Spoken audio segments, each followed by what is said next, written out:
Sega.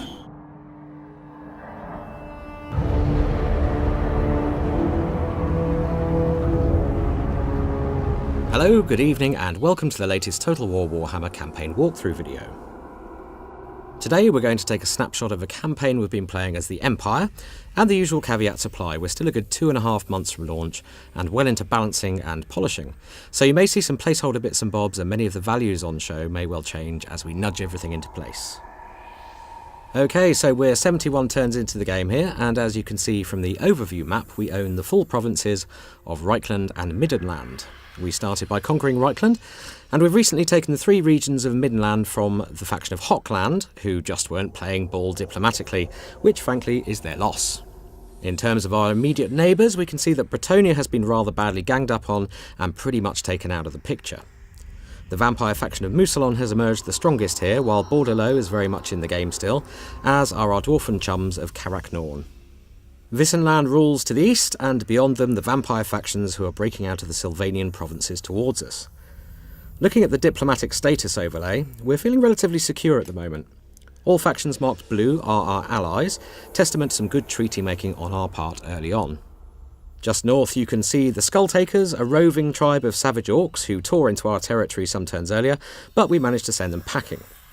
So with friends around us, but vampire enemies in the mix too, there's all to play for. Guarding our northernmost point of expansion and providing much-needed public order to the newly conquered and therefore unstable province of Middenland is Emperor Karl Franz himself. He's got a fairly well-balanced low to mid-tier army with him, composed of great swords, swordsmen, crossbowmen, Reichsguard and mounted pistoliers. Karl himself is currently equipped with the Sword of Swift Slaying, a charmed shield and an obsidian lodestone, which offers him some magic resistance on the battlefield. Skills-wise, we've been focusing largely on improving his combat abilities, making him an all-round better warrior, and we've unlocked his early mounts. So let's upgrade his Pegasus for a tasty buff to its charge bonus. Otherwise, the only other skill we've given him is in his campaign tree, which helps his army to march further on the campaign map each turn. We've yet to tackle his quest chains and earn his epic gear, but we'll definitely be making time for those soon, as the buffs on them, as you can see, are pretty major. Now, each race has its own set of campaign mechanics, and something that's unique to the Empire is its offices, which we can see here on the officers panel. Lords and Legendary Lords are the only character types who can be assigned to these roles, and the only character who can be promoted to the office of Emperor is, of course, Karl Franz, for fairly obvious reasons. Other lords can be assigned when they reach the level requirements as well, so let's assign Felix von Rauken to the office of Treasurer. Now this is going to boost trade income faction-wide for us, and any infrastructure income in any friendly region he's inhabiting.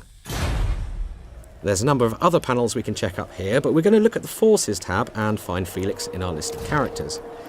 So there he is, and we can see his new title has been added to his name. In fact, let's rename him to something a little more befitting his new station in life. Yes, I think that should do it. You can rename all your characters except your Legendary Lords, of course.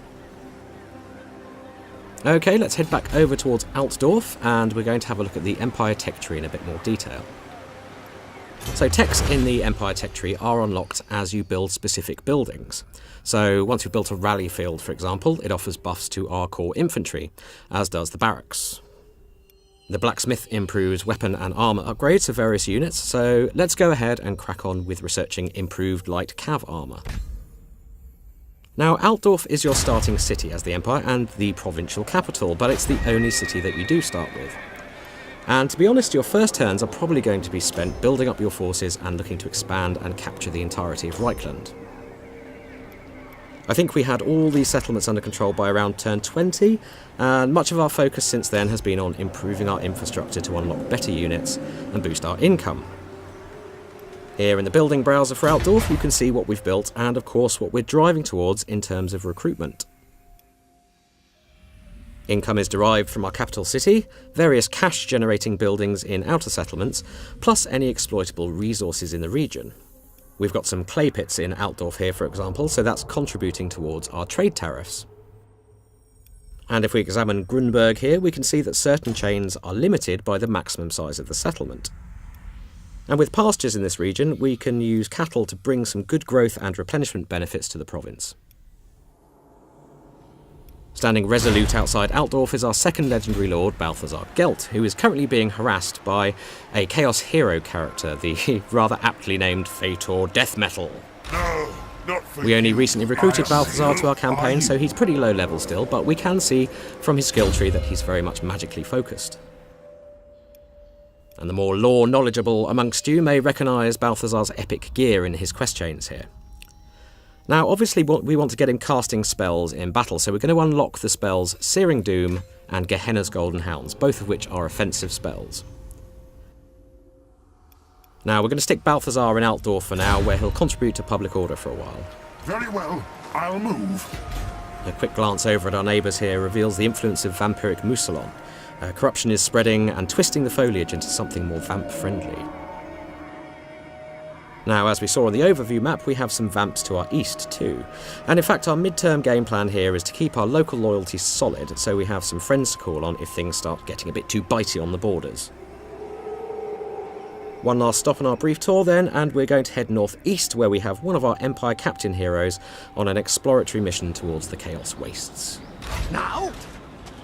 Rupert Sunscryer here is making good progress into uncharted lands, and he really isn't that far from the Chaos Wastes now. And the mere presence of chaos is starting to twist the land as well, and just north of Rupert here we can see just how that's happening.